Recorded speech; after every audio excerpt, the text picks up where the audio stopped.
Okay, hello everyone. It is just past 8 p.m. here in Tel Aviv at Haaretz headquarters, just past 1 p.m. on the East Coast of the United States. And we are starting another great session of Zoom with Haaretz. I see more and more people joining. Thank you for being with us today, wherever in the world you are watching us. The subject that we are going to discuss today truly is a global one, and it's coming from here in Israel, but relevant to people in so many places. And we are going to discuss what happened to Israel in its handling of COVID-19.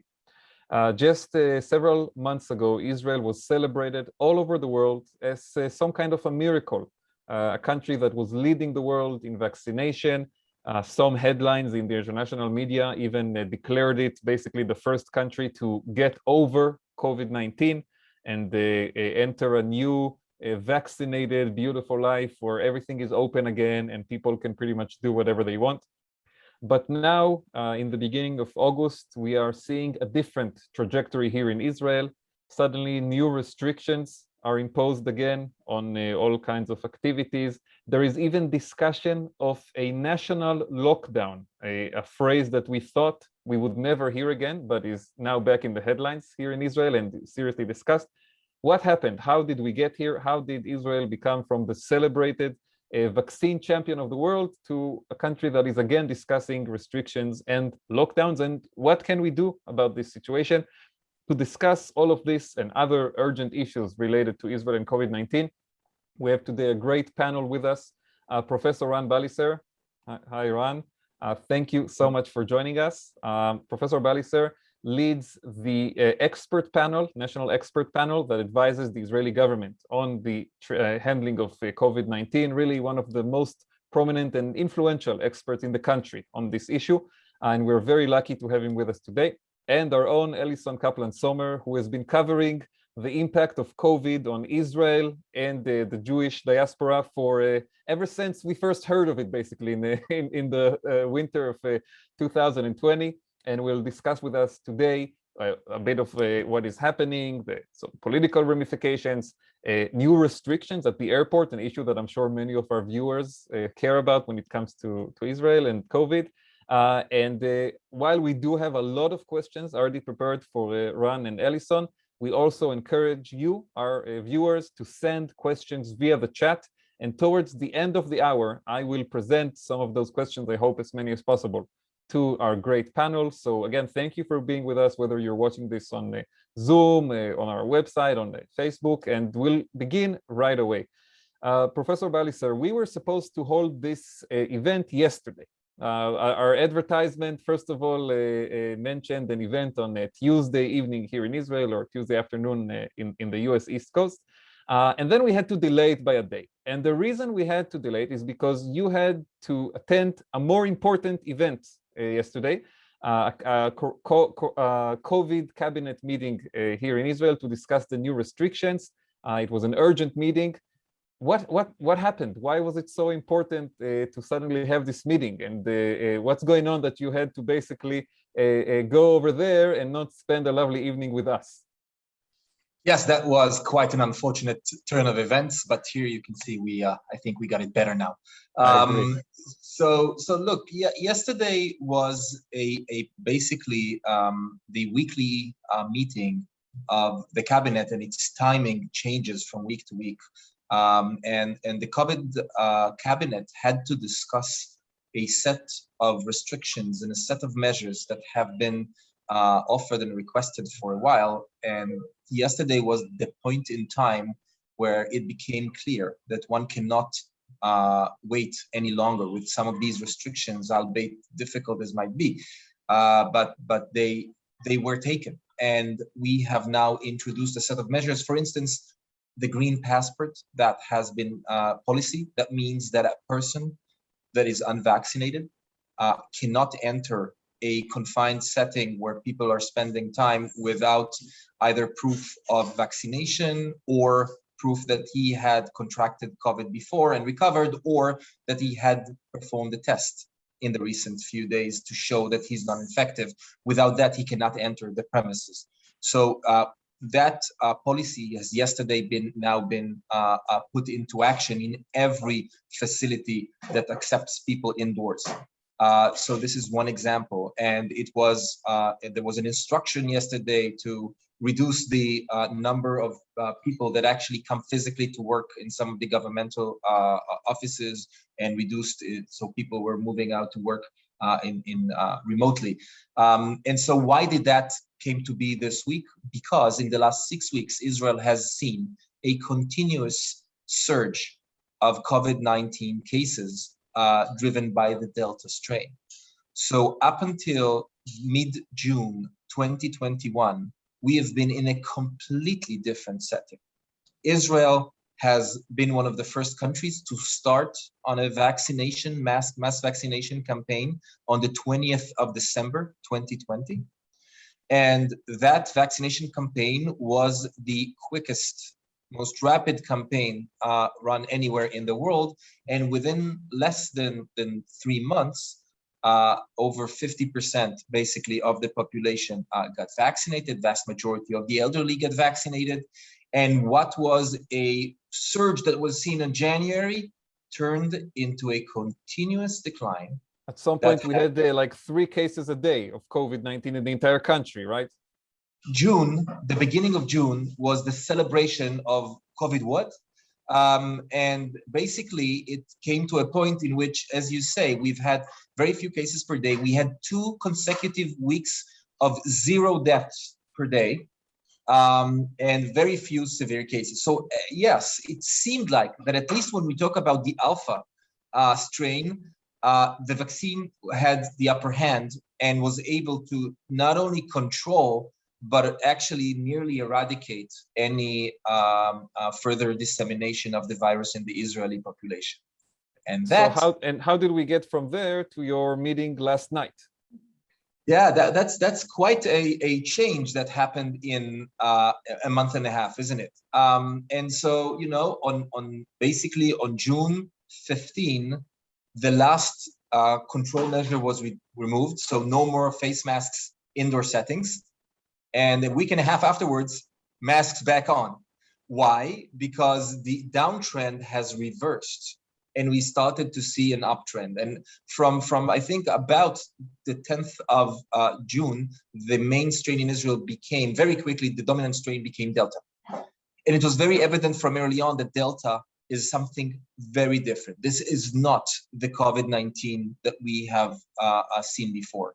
The infectivity is dramatically higher, and the rate of dissemination was higher than we expected. At the beginning, it was localized outbreaks, and very quickly it became much more dispersed. Now, that was one thing that we saw. The other thing that we saw is that we saw more breakthrough cases than we expected. So we didn't see just illness among the unvaccinated.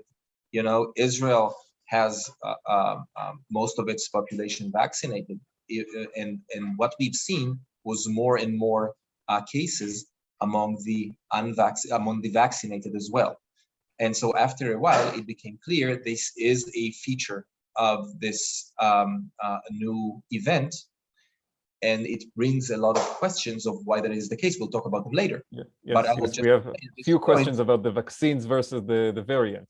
I'm sure. But before we get there, just to understand that what we've seen in the last 6 weeks is continuous exponential inclination of both cases and PCR positive cases, as well as severe cases that have in a gap, you know, both in time and in ratio, follow the same exponential route with an R of about 1.3, 1.4, which means that as of today, every 10 days, we have a doubling of the cases and a doubling of the severe cases as well.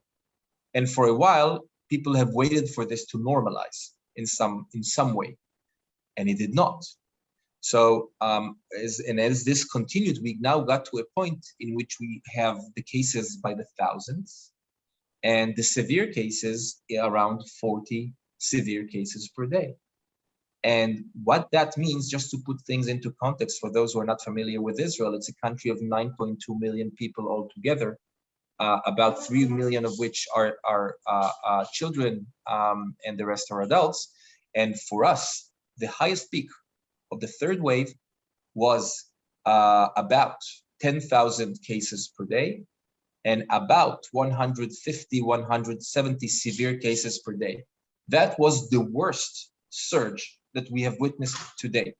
So to sum up that point, if we're now with 40 severe cases per day and 3,000 cases altogether, if we have two more doubling sessions, that could happen in 20 days if we continue on the same route. We'll be back where we were last year, basically. So now you understand why when the cabinets met yesterday, they were slightly worried about where things are going and where they might get to. And it became obvious that severe measures need to be taken at this point, and we will talk about those measures. Yeah, and one of the measures, Ellison, is going to affect you personally, right? One result of the decisions that were made yesterday, because you're joining us right now from a work trip to the United States. And we thought that we'll have you back here sometime next week, and you'll just come to the office and bring us chocolates. But it's going to be a bit different.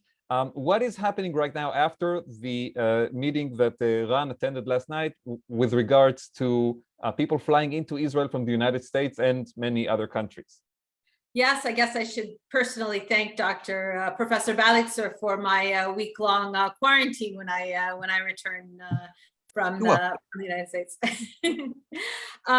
So as of the cabinet meeting on Tuesday night, 18 countries, which basically include every single country that most Israelis are interested in visiting, not only for vacation sitting by the beach, but for immigrants like me who haven't seen their families in a very long time, France and the United States specifically. When we return from these 18 additional countries, we're going to have to quarantine for a week. I spent yesterday on the phone rescheduling my daughter's return trip because she had some things that she didn't want to miss. And it wasn't cheap to reschedule flights, not surprisingly, before the deadline beginning on Wednesday. At first, they all of a sudden said, no, you have to return by this coming Friday or you have to quarantine. And then, as happens quite often, there was a backtracking on that decision and a few days extension was given. I'm very glad I didn't try to change the tickets before that. So that is in addition to the other restrictions that were decided on Tuesday night. Green passport required for entry for any event. People having to wear masks, even at outdoor events with more than 100 people. Government ministries have to reduce the number of employees working in the office to 50%.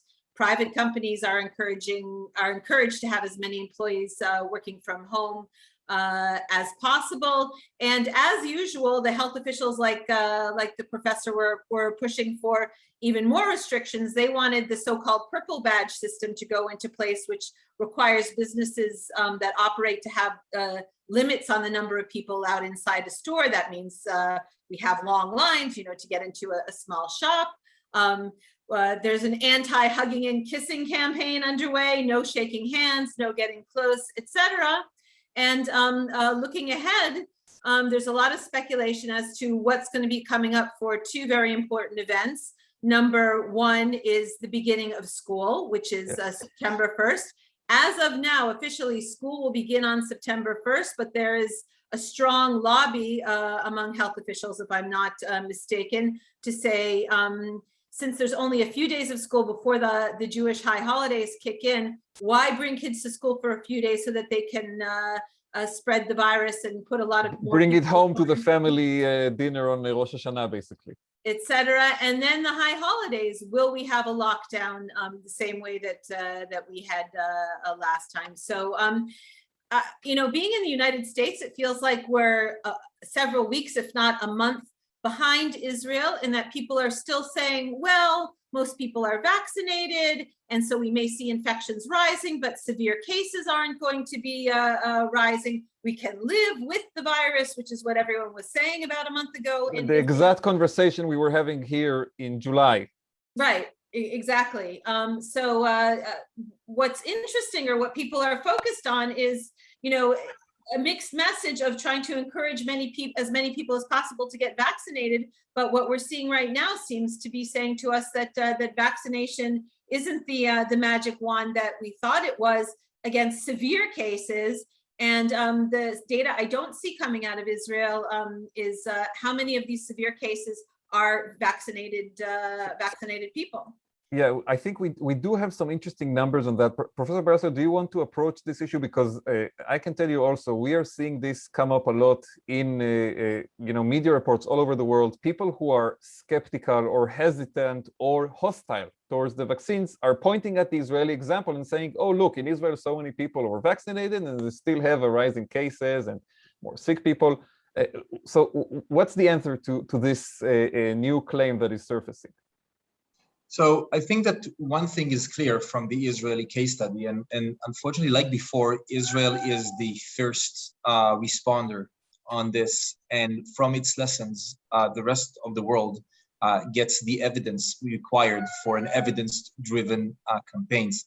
And so we have to form our own evidence as we go along, and this is quite challenging, both from the scientific point of view and also from the decision maker point of view. So there's a lot of heavy challenges to both sectors here in Israel whenever this happens. It happened last time when we had our first vaccination campaign in January. And, we were after a very long lockdown. And the point in time was end of January. And the question was, do we open the lockdown? Or do we stay in lockdown? Because the lockdown by itself at that point had stagnated and even a slight rise in cases.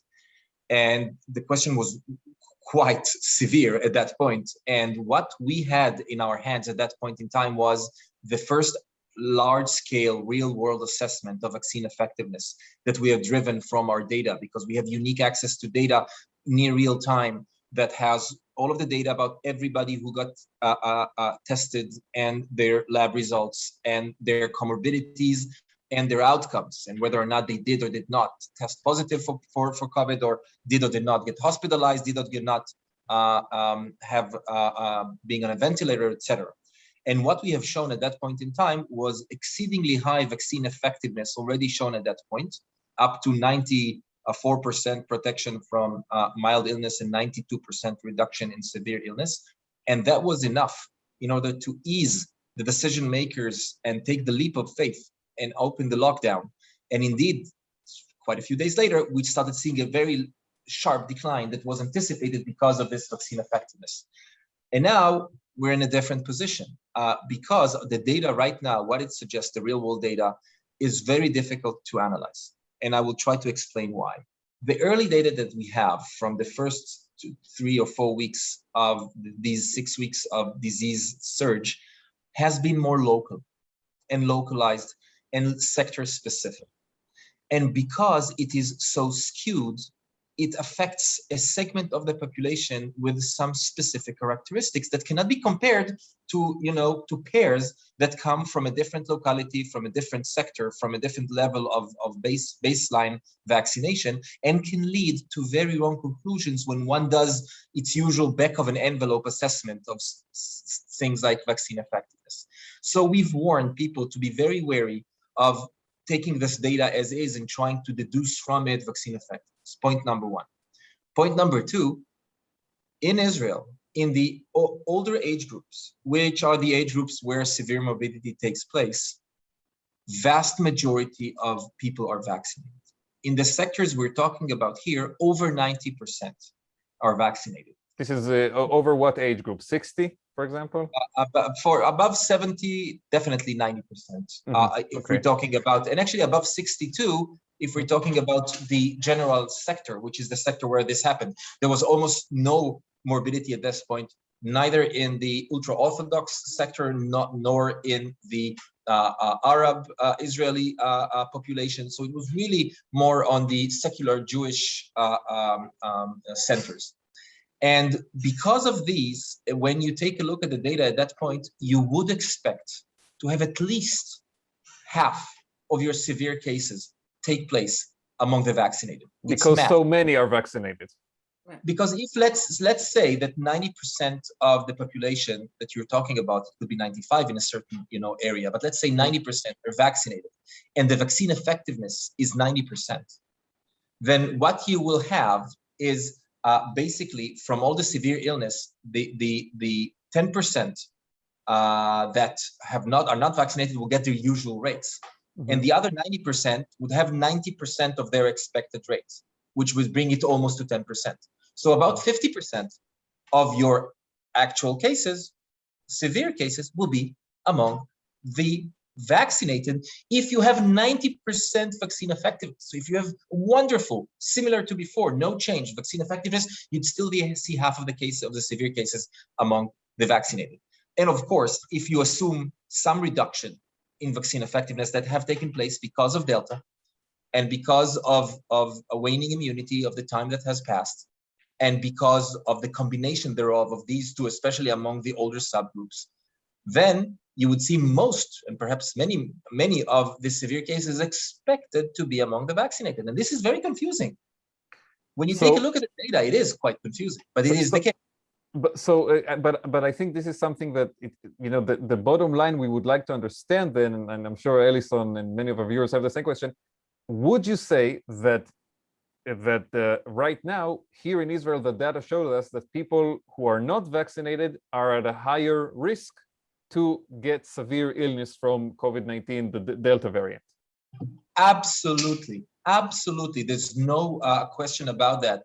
It is quite obvious, and you can see this even in the simple graphs that show, if you'll go to the ministry, I suggest anybody the health ministry graphs. The health ministry dashboard is a really nice, very clear dashboard. And what does it show us about this question of who is at a great, the risk to get severe illness if you're vaccinated or not vaccinated in certain age groups? Exactly. So if you take a look at those above 60, and you take a look at severe illness rates, not numbers, rates, which means the number of cases per specific number of population, then what you see is that amongst those who are unvaccinated, there's a considerably fivefold higher rates of severe morbidity than among the, that's very nice. Yeah, our team is getting this up right now. It's in Hebrew, but basically this is what you can see here. This is people who are severely ill, among the age of 60. If you take vaccinated, partially vaccinated, or not vaccinated at all per 100,000 people, so the highest line that you see here is the unvaccinated. And here you have the partially vaccinated, they got one shot. And here you have the fully vaccinated 2 shots. And you can really see the gap, let's say, in favor of people who are fully vaccinated, having a much lower rate among, per 100,000 people. And one needs to understand that to do a proper assessment of vaccine effectiveness in a proper way, there's a lot more in the aspect of matching and dealing with confounders in order to do this properly. But you can, from the back of an envelope, you can already see vaccine effectiveness in this graph. This is what I was pointing to. But I would tell you that we are now involved in a much more sophisticated analytics that are trying to tease out the exact measures of vaccine effectiveness for severe cases. As before, we can say if it's 90% or 92% or 85% or 80%, in a clear way, we need to accumulate a little more severe cases. But we are now getting to a point where very soon we will be able to release our first assessments that were properly, meticulously done, and will show vaccine effectiveness. And it is already quite clear from our interim analysis that vaccine effectiveness for severe illness is very good, Mm-hmm. But that being said, when you have a problem in vaccine effectiveness against mild illness and infection, then disease dissemination continues to happen unchecked.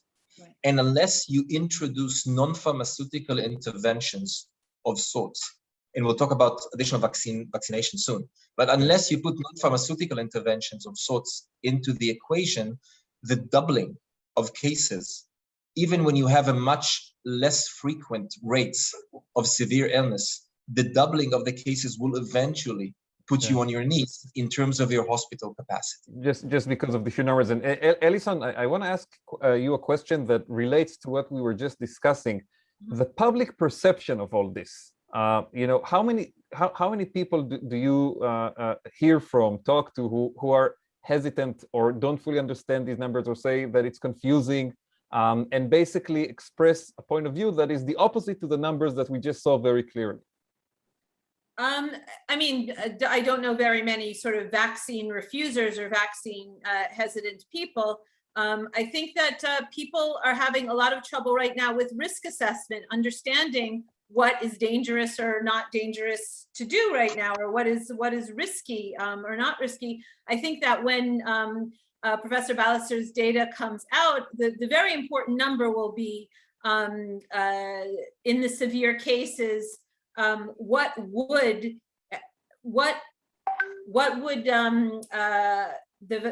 the rate of severe cases in vaccinated people, what would that rate be if they had not been vaccinated? I think that's going to be a very powerful number, because you can point to X hundred number of or 30 or 40, whatever, severe cases of vaccinated people. If you can point to the fact that if we had not had the population vaccinated, there would have been, you know, many more thousands. I think that's going to be a very powerful and effective number. But I think the confusion is, first of all, it looks like even the medical establishment is surprised by the fact that vaccinated people can transmit the illness. And that's the problem. I'm not so worried about getting COVID or mild symptoms, et cetera. But here in the United States, I'm with my 80-something parents. So should I, you know, warp back a year and only keep distant from them and wear a mask, et cetera? Or if I'm vaccinated and they're vaccinated, are the odds so minuscule that I can't infect them? But I want to, if I can take the role of moderator for a minute and ask Professor Valitzer about the breaking news, how it feels in the Israeli medical establishment to be on the wrong side of the World Health Organization, which just put out a very strong statement opposing the administration of a third booster shot because of presumed waning immunity, and saying that until the developing countries of the world, you know, can get 10% of their populations vaccinated, it's not fair for the wealthier countries that are able to accumulate greater stocks of vaccine to be giving people a third vaccine. I wonder what the professor's reaction is to that position by the WHO. Is Israel going to stop now the campaign for a third shot to people over 60 because of this criticism? Yeah, so I think that what the WHO is advising for makes a lot of sense from the lens of the World Health Organization, which has so many countries to take care of and to balance the risks and the needs. And I think that generally speaking, again, what the WHO says is quite logical, because we understand that in this event, no country is safe unless every other country is able to vaccinate and stop dissemination, because otherwise we will see more and more variants and more risks. So I totally sympathize with what the WHO is now saying and the advice it provides. That being said, you've asked about Israel. Israel is quite in a unique position that I don't think any other country is in. I don't know of any other country where over 80% basically of its elderly at risk have elapsed more than 5 months from their vaccination. I don't think there's one country like this in the world from its second dose. And so if it is true that there's a strong waning immunity impact on these elderly, then, and they are susceptible, then this is one case. And the other point which makes us unique is that Israel right now has one of the highest escalating surges globally. If this continues, we will be the highest rate country in the world in a month in terms of the number of cases per capita.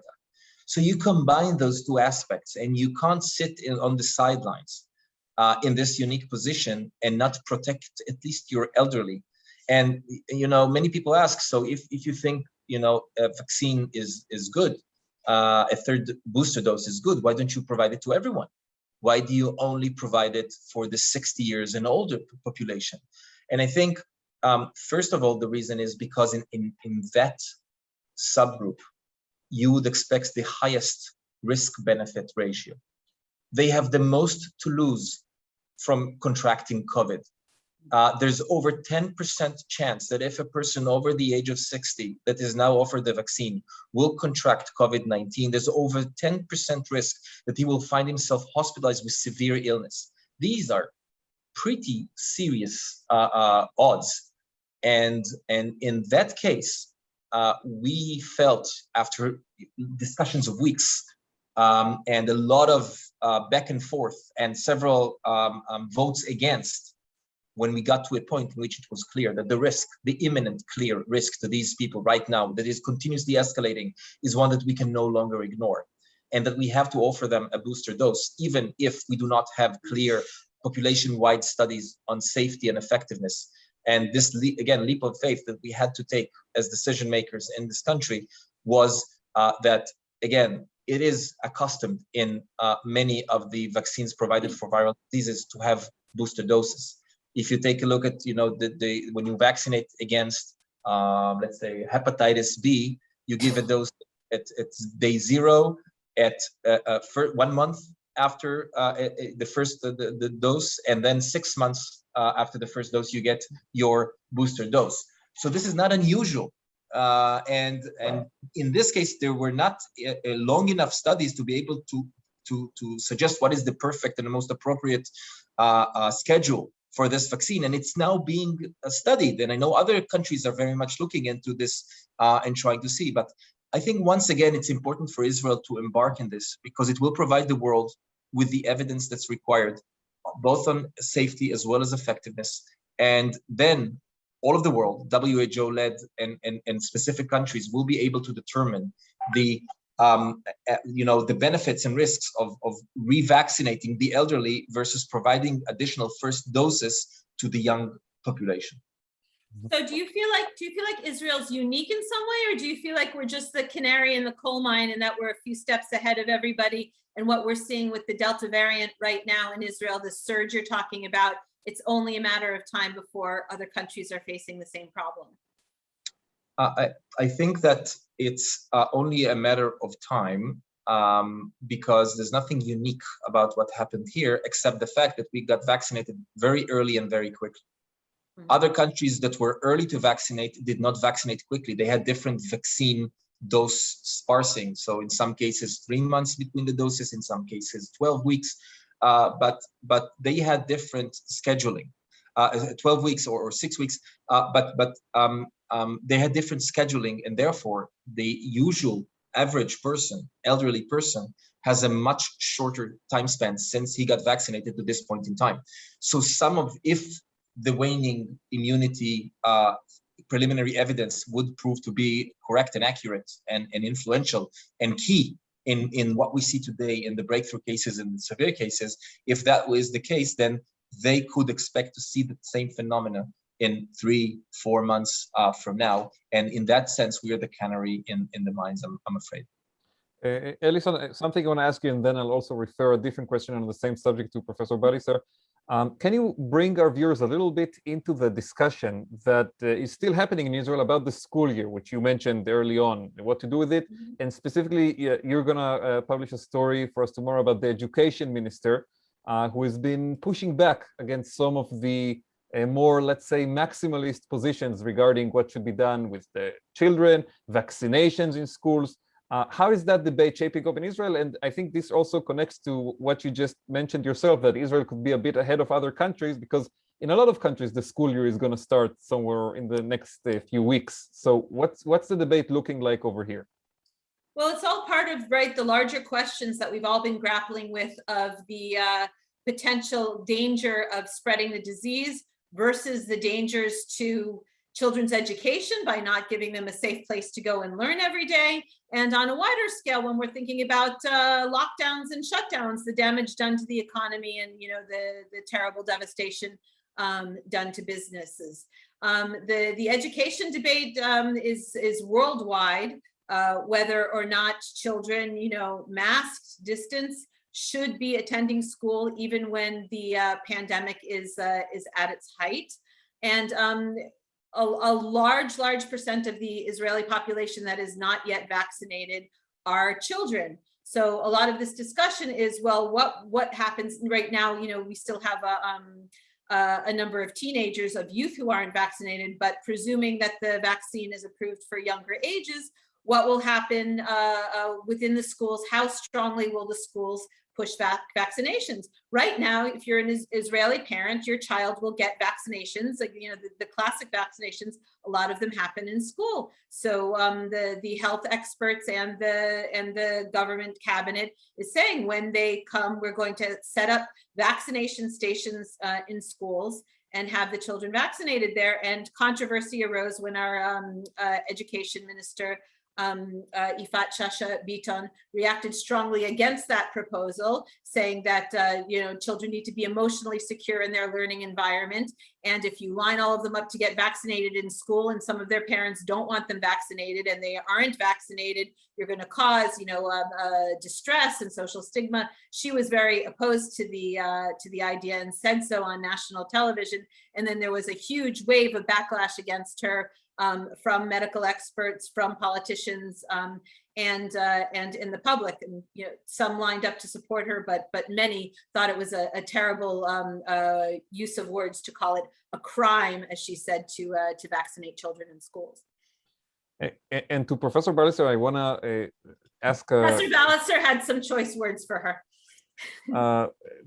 To ask a follow-up question on this issue.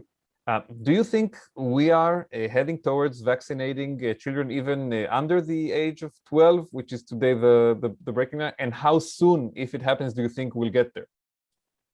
It all depends on the clinical trials that are being run by the key vaccine companies right now, and when the results will be out and they will be shown to be safe and effective, and will be approved by the regulatory authorities in the US, and then will come in for approval in Israel and will be approved, then and only then will they be offered to the Israeli children.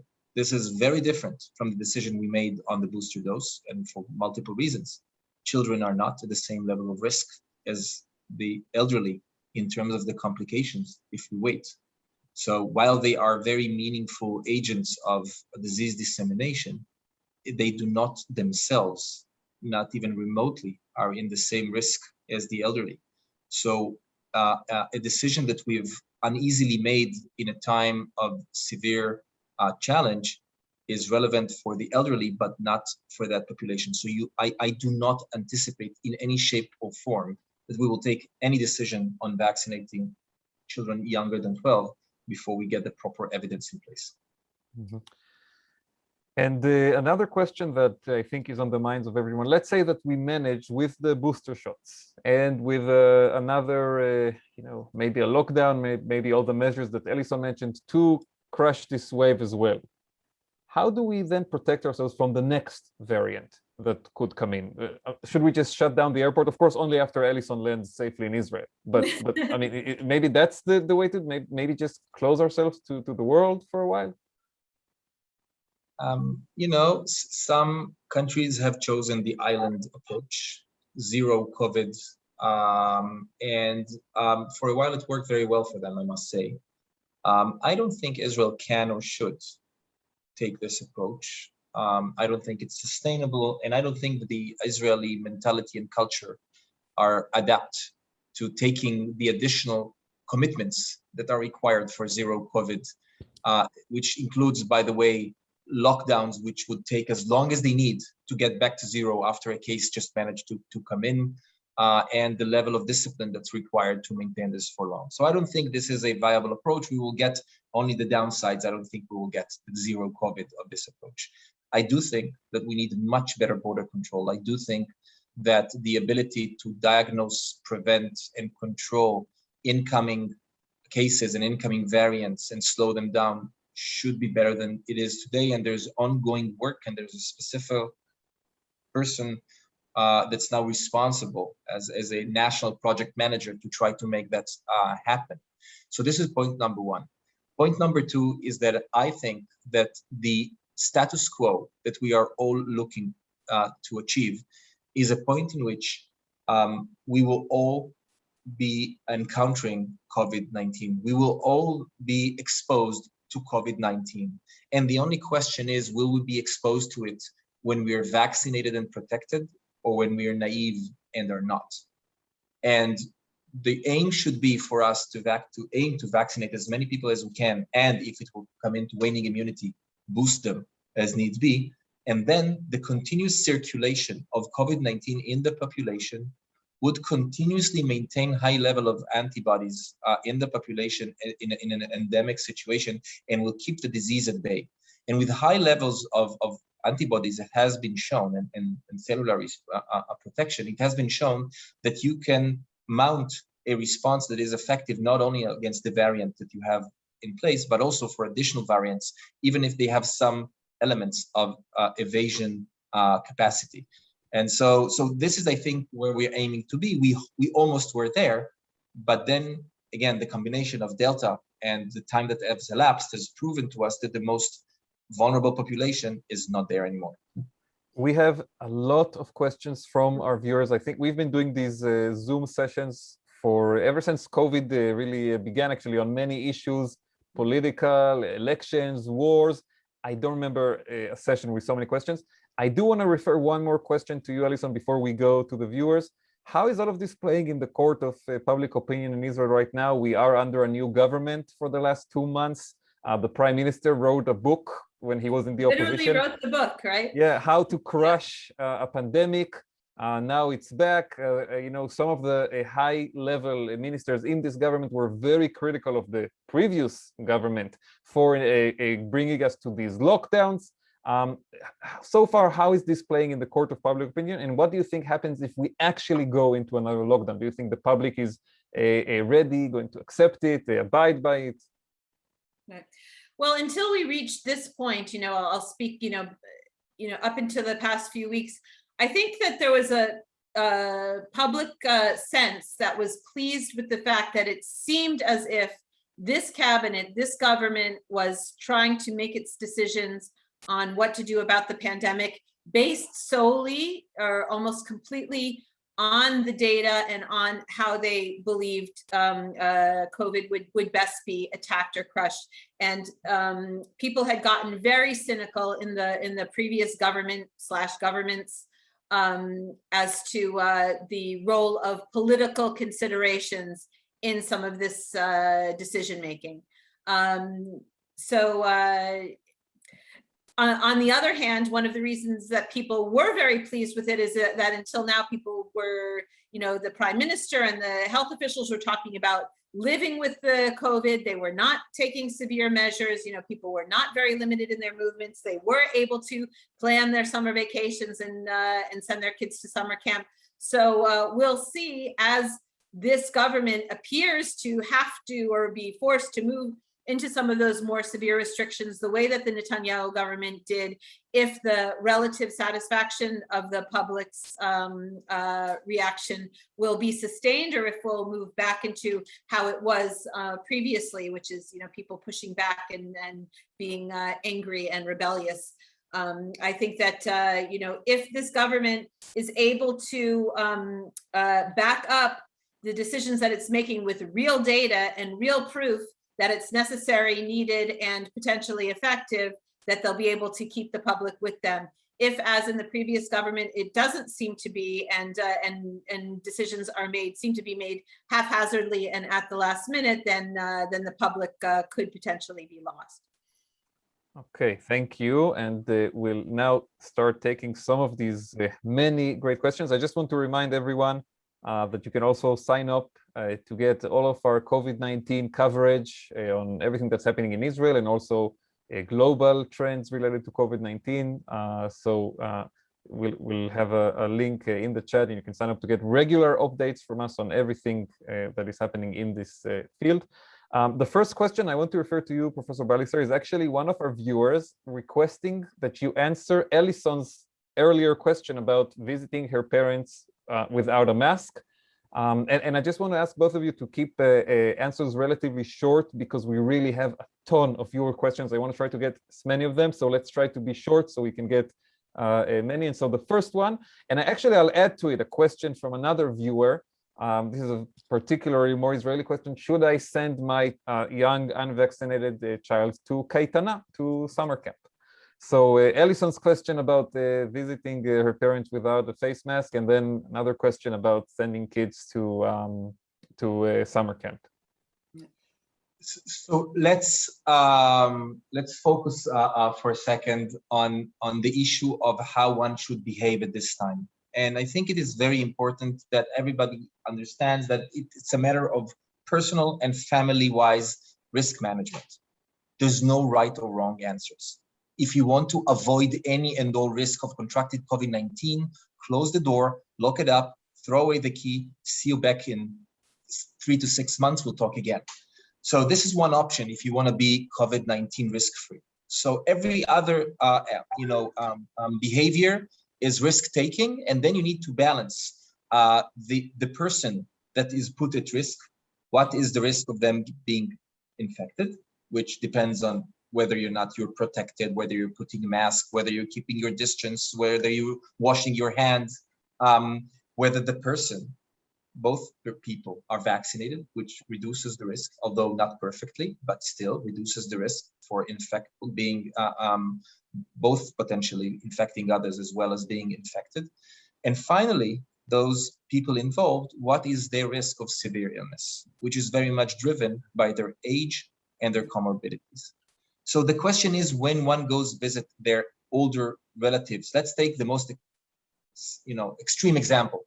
An older relative that cannot get vaccinated for some health reasons or whatever, that one wants to go and bring their unvaccinated child to go ahead and visit them after they spent a day in daycare. That does not sound like a very safe choice to take for that elderly sake. And if it was my child, I would have not been in favor of that. So if the question is whether one would take their young child, let's say their 13-year-old, like my 13-year-old child that is vaccinated, to see the elderly grandmother that is vaccinated as well, and they meet on the open air together in proper distance wearing masks, I think this is exceedingly appropriate in terms of risk management, because social isolation is as risky in several instances as much as COVID-19. So, in all of the cases in the middle is a matter of one needs to try, and there's so many measures one can take in order to reduce the risk as much as possible. I'll stop there. This is, the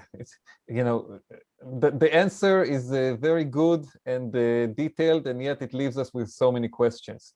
Ellison, a question that I'm going to refer to you from one of our viewers: when this issue of another lockdown is discussed, and again, this is all still preliminary, but what are we talking about? When, how long, holidays, yes or no? And add to that, impact on people maybe having travel plans into Israel. What's on the agenda right now? And of course, none of this is final yet. It's more just in debate. Yeah, we don't know if it's going to happen. So we're not going to really know how long it's going to last, right? I would imagine the answer is all going to be in the data and in the numbers. Perhaps, I'm speculating here, even if there is not some sort of massive surge ahead of the high holidays, particularly Rosh Hashanah and Yom Kippur, if there's a real fear that large family gatherings are going to fuel such a surge, that, prophylactically, there's going to be perhaps a lockdown for those holidays, or some sort of serious limitations of getting together over those holidays. The question is, define what the holidays are going to be. Is it just going to be for those gatherings, or will it be through the whole of Sukkot, which could be, a month-long lockdown? Professor Balitzer has been a lockdown skeptic. You've been slow to endorse lockdowns for the long term. It's going to be rough because the children are on school holidays, to expect that during that extended school vacation, Zoom school vacation, if school is online, for people to be confined to small geographic areas during that time. But I imagine that it's going to be a numbers game, and there's going to be a very close look as to how close the medical system, the hospitals, are being overwhelmed with severe cases, and the decisions will be made on that basis, both as to when to start a lockdown and when to end it. Mm-hmm. Professor Balitzer, a question that actually has to do with what's happening in the UK, where it seems like cases are falling, even though a lot of restrictions have been lifted. When you look at that and compare it to the situation in Israel, what's the explanation most likely? Oh, I think it is a question to ask the local experts. There are so many setting-specific issues that could explain this partially or fully, having to do with everything from the Euro Games ending to closure of schools after at some specific point in time, through aspects of isolation and quarantine that has been imposed there on a massive scale that would have helped. And again, there's always the thought that they have had accumulated through over the last year a lot of recovered people in their population from the different waves, which brings them to a quite high level of the proportion of the population that have been either vaccinated or recovered, which creates better conditions for more. But all of this, it's difficult. No one knows to explain exactly why at that point it peaked, and no one can tell if in 7 days it will flip and go back up for one reason or another. So I think that while it is for us very comforting in Israel, because we were really on the same trajectory 30 days apart, almost identical trajectory, I would really hope that when we get to the same point that they got to, we'll have an amazing U-turn, semi-spontaneous, and start heading down again. That would make me exceedingly happy, but that is not a working hypothesis if one wants to prepare for all of the options. Mm-hmm. Ellison, a question to you, and this is actually something several people are asking us about. Very practically, are we expecting the quarantine for a week for people coming from the US to still be with us in September?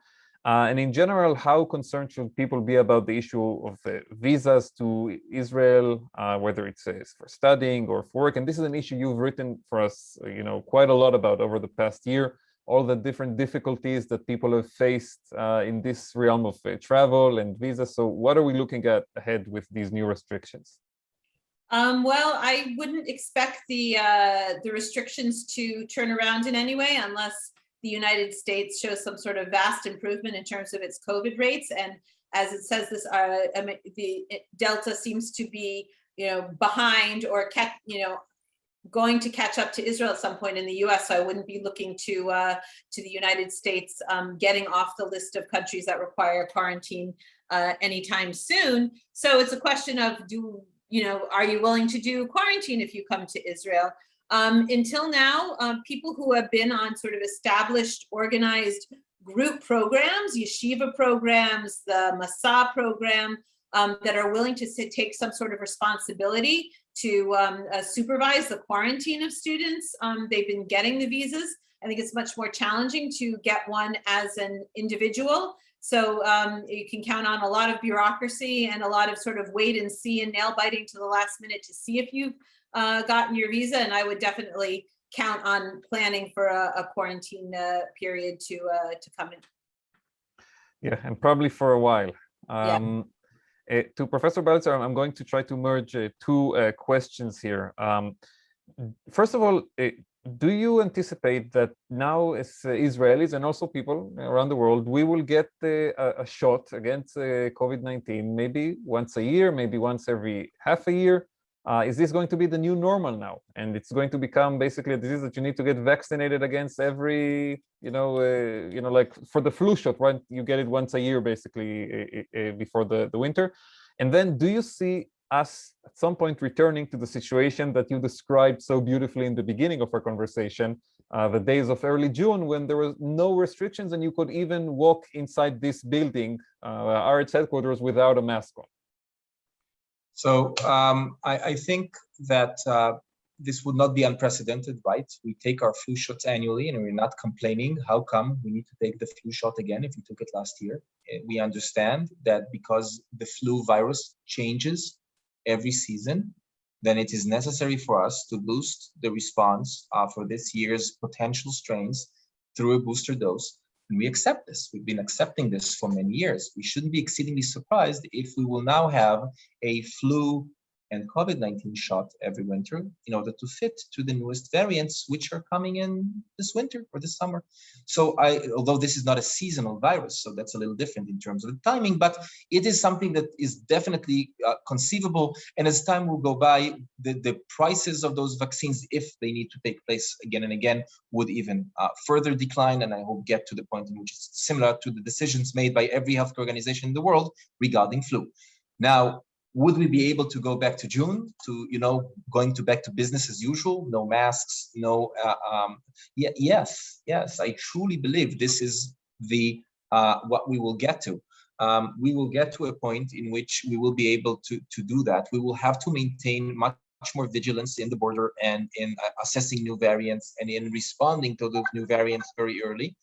But I do believe that with proper vaccination, we've proven that with proper vaccination, we can see a sustained, continuous decline of the virus activity. And actually, at that point, if it continues to circulate to some extent in the population, that's not a bad thing. It will help maintain the antibody levels and help to maintain population immunity. And as long as the people are protected enough, especially the older age groups, I don't think that is a problem. And I do hope that studies will also show that people, even young people that have been properly vaccinated, when they do get exposed and even with a documented infection, they do not develop many of the the long COVID symptoms that are typical of kids or adults that are getting COVID-19 for the first time without prior exposure to a vaccination. Professor Balitzer, can I just ask you, it seems like every single wave we've seen in Israel of the pandemic has begun at the airport, that the initial cases are always somebody coming in from abroad, and it's identified at an early stage as coming from people from abroad, yet it's been unable to stem the tide and spread among the population. Is there any hope of a middle path between, just this happening every single time and not being able to control the airport and the severe restrictions that countries like Australia make, in which almost nobody can enter the country, barely its citizens can. Citizens are forced to quarantine at a hotel at their own expense. Do you see any way forward in terms of being able to reasonably control the entrance of new variants from abroad into the country without basically, turning the country into an island of solitary confinement and not allowing any interaction with the rest of the world?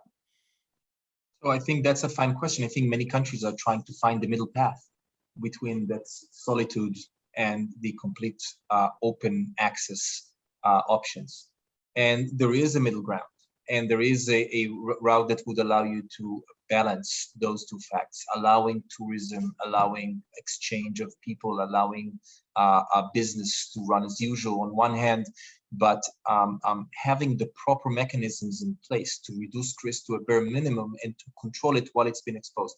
So I do think there is such a middle ground. I think that different levels of risk-taking would be taken in different parts of our understanding of the disease and the new variants. And at this point, there's more mist than actual acuity in our ability to see where we're heading. And so it does make sense that we take a more cautious approach. as things become clear and more the path forward becomes clear, I think that we will be able to take more risks in that and keep the airports open and keep travel open while doing our best to control.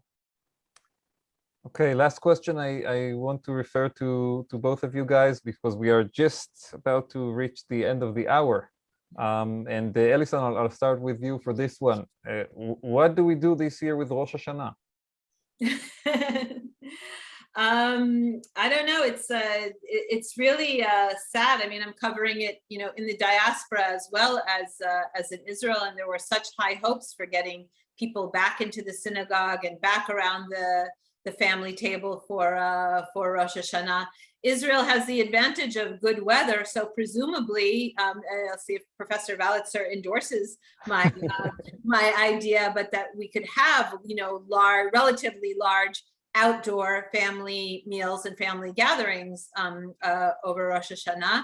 A lot of people I know are really enjoying the prayers in the park. Taking the tefillah outdoors. I've had a lot of people, including in my own family, say they would much rather be without a mask praying in the park than being in the synagogue and having to wear a mask for hours on end for Rosh Hashanah prayers. In colder climates, that's much more of a problem. But I guess if it's considered safe to have outdoor Rosh Hashanah events, I would imagine that would be generally the solution to the problem. I really don't think people are going to tolerate what we saw last year of police parked at the outskirts of the cities, making sure that people don't travel from city to city. I think that's going to be a major social problem and a crisis in Israel if the government attempts to impose a real lockdown. Professor, do you endorse Ellison's encouragement of Rosh Hashanah outdoors? I think that generally speaking, from this point on, we don't need to wait to Rosh Hashanah. A safe gathering is a gathering that happens outside. And with the proper distances. This is a very infective virus. And we know that the viral load is several logs above what we used to know from the previous alpha strain.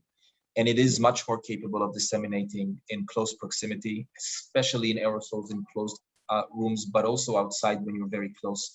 So you need, again, to use your judgment and to have the risk management, familial as well as personal risk management program of how you run your life in a way that allows you to keep on life as usual to the extent possible without taking undue risks. And I will not have here a specific recipe for every single, type of these iterations. I would say that the most important thing that needs to happen right now are several things. One is that there's 1 million people in Israel that have not been vaccinated yet.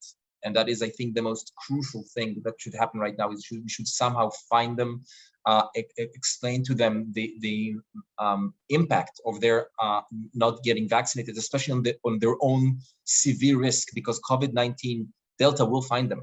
I'm sorry to interrupt. That when we hear that million figure over and over again, we're talking about adults, people eligible to vaccinate. We're not including children in that million number. We're not including uneligible children. We're not including children below the age of 12. So yes, it's eligible. There's 1 million eligible individuals who are now taking huge risks for their own self as well as to their loved ones. And I do hope that they will, and we are making all the efforts in the world to get them vaccinated at this point. This will have a huge impact on disease dissemination as well as on the risks. You've seen the figures that was put by Amir on the screen right now on the relative high rates of severe illness. And again, this is really the most important thing. Then there's the vaccination campaign for the 60 years and older. Then there's the recommendations to put on masks in closed rooms and to refrain from gatherings in closed rooms to the extent possible. And then there's all of the other efforts that we are running in parallel, the quarantine, the tests, the epidemiological investigations, the work in the airport, and a lot of other activities being done. We hope that the combination thereof will be able to reduce the R's, will be able to reduce dissemination to a manageable point, and would get us to the high holidays in a point in which we are safe enough not to be able to take steps that are detrimental to public health, to the economy, and to the country in general. So, much of it is really up to us, and I hope that we'll be able to get there safely. I think we share that hope. And with that bit of optimism, we will finish our session. I really want to thank you so much, Ellison Kaplan-Sommer and Professor Ran Balitzer, for joining us for this discussion. I want to thank our great team, Avi Shar, Jillian Jones, and Shayna Oppenheimer for making this possible. And most important, to everyone who joined us and watched us, I invite you all to subscribe to Haaretz, to get writer alerts for Ellison, so you can get all of our great coverage of things happening here in Israel and in the Jewish diaspora. A lot of interesting stories coming soon. To sign up for our COVID-19 updates, if you care about the subject and want to read more of our great coverage, and to join us on the next Zoom with Haaretz, which we will publicize pretty soon. So again, thank you for being with us, and stay safe. That's the most important thing. Goodbye.